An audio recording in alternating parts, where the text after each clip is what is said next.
आज हम लोग पढ़ने वाले हैं मौर्यकालीन इतिहास के 4 अभिलेख स्रोत के बारे में।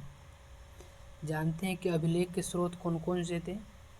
पहला जो है अशोक के अभिलेख, और दूसरा है चंद्रगुप्त मौर्य कालीन लेख, और तीसरा है रुद्र दावन के लेख अभिलेख। इसके बारे में हम लोग चर्चा कर लेते हैं।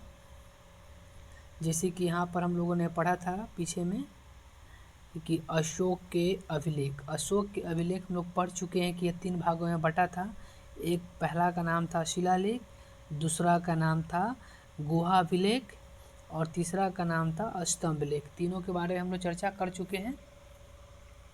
अब जान लेते हैं चंद्रगुप्त मौर्य के समकालीन जो लेख थे उसके बारे में थोड़ा सी चर्चा अब यहाँ पर कर लेते हैं।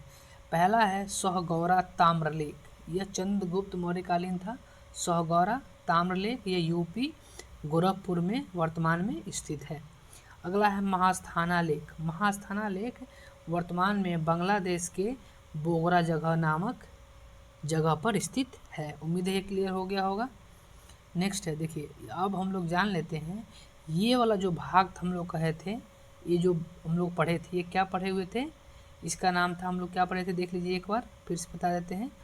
इसका नाम था सहगौरा। इस सब के बारे में हम पढ़ा चुके हैं। क्या नाम है? सहगौरा। और ये वाला भाग है, ये बांग्लादेश का भाग है जिसका क्या नाम था? महास्थाना। उस जगह का यह क्षेत्र प्रदर्शित किया गया है। और अब आगे हम लोग जान लेते हैं रुद्र दामन का अभिलेख। देखिए रुद्र दामन का अभिलेख को जूनागढ़ अभिलेख भी कहा जाता है, और इसको रुद्र दामन का गिरनार अभिलेख भी कहा जाता है। बहुत इम्पोर्टेंट है, इसको याद रखिएगा। यह वर्तमान में गुजरात के कठियावाड़ा में स्थित है। मैंने इसको अलग अलग पार्ट में बनाया है, आप इसको कलेक्ट करके कॉपी में फेयर अच्छे से बनाकर इसको फिर इसका राइटिंग करें, ठीक है। चलिए नेक्स्ट हम लोग देख लेते हैं। अब इसके बारे में कुछ तथ्य को जान लेते हैं क्या है, तो देख लेते हैं। यह पूरा स्थल भारतीय लेखन कला की प्राचीनता को प्रमाणित करने वाला अभिलेख है। यानी कि भारतीय लेखन कला को दिखाने वाला सबसे प्राचीन अभिलेखों में से यह एक है, ठीक है। अगला है कि अशोक के शिलालेख मौर्य काल के सबसे महत्वपूर्ण स्रोत हैं।